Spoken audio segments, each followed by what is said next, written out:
যাবে, তোমরা বেশি দাবি করবে না, রাইট? এটা এই ইয়ে করে অনেক শ্রমিকদের ভয় দেখানো হয়।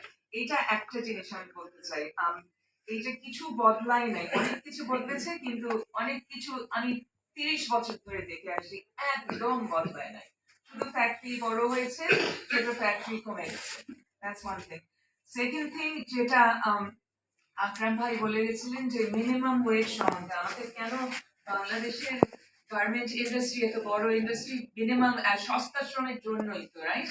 এই যে সস্তা শ্রমের জন্য আমরা খুব ভালনারেবল হয়ে যাই, যেটা ও বলছিল প্রফেসর হাসান আশরাফ, যে আমরা খুব ভালনারেবল হয়ে যাই, রাইট?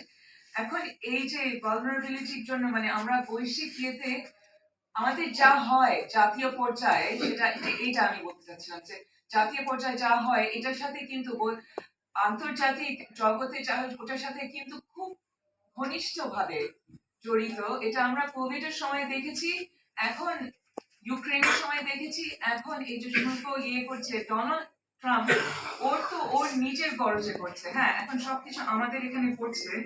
এখন আমরা কিভাবে এটা মোকাবেলা করব? প্রত্যেকবার কিছু হলে ঠিক শ্রমিকের উপর একটা আসে যে এই যে প্রোডাক্টিভিটি বাড়াতে হবে, শ্রমিক কমাতে হবে।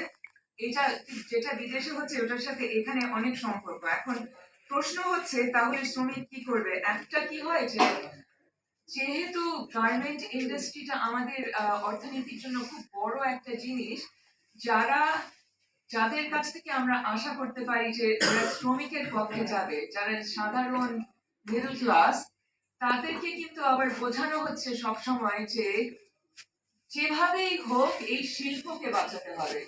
কয়েকটা গুলি করা হলো বুঝলাম, কিন্তু ছাঁটাই হলো বুঝলাম, কিন্তু আমাদের তো বড় ইন্টারেস্ট আছে, আমাদের ন্যাশনাল ইন্টারেস্ট হচ্ছে কোনো মতেই শিল্পকে বাঁচাতে হবে।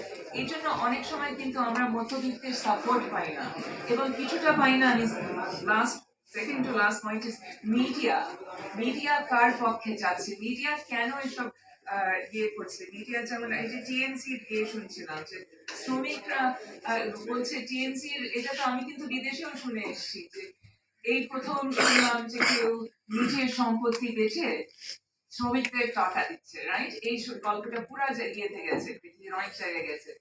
এখন মিডিয়ার একটা দায়িত্ব আছে না, যে ওরা কার কথায় এটা ইয়ে করছে, এগুলো বারবার পাবলিশ করছে। মিডিয়া কার জন্য কাজ করছে? আমরা তো জানি অ্যাকচুয়ালি মিডিয়া কার জন্য কাজ করছে। কর্পোরেট ওয়ার্ল্ডের জন্য কাজ করছে এবং মানুষদের জন্য কাজ করছে।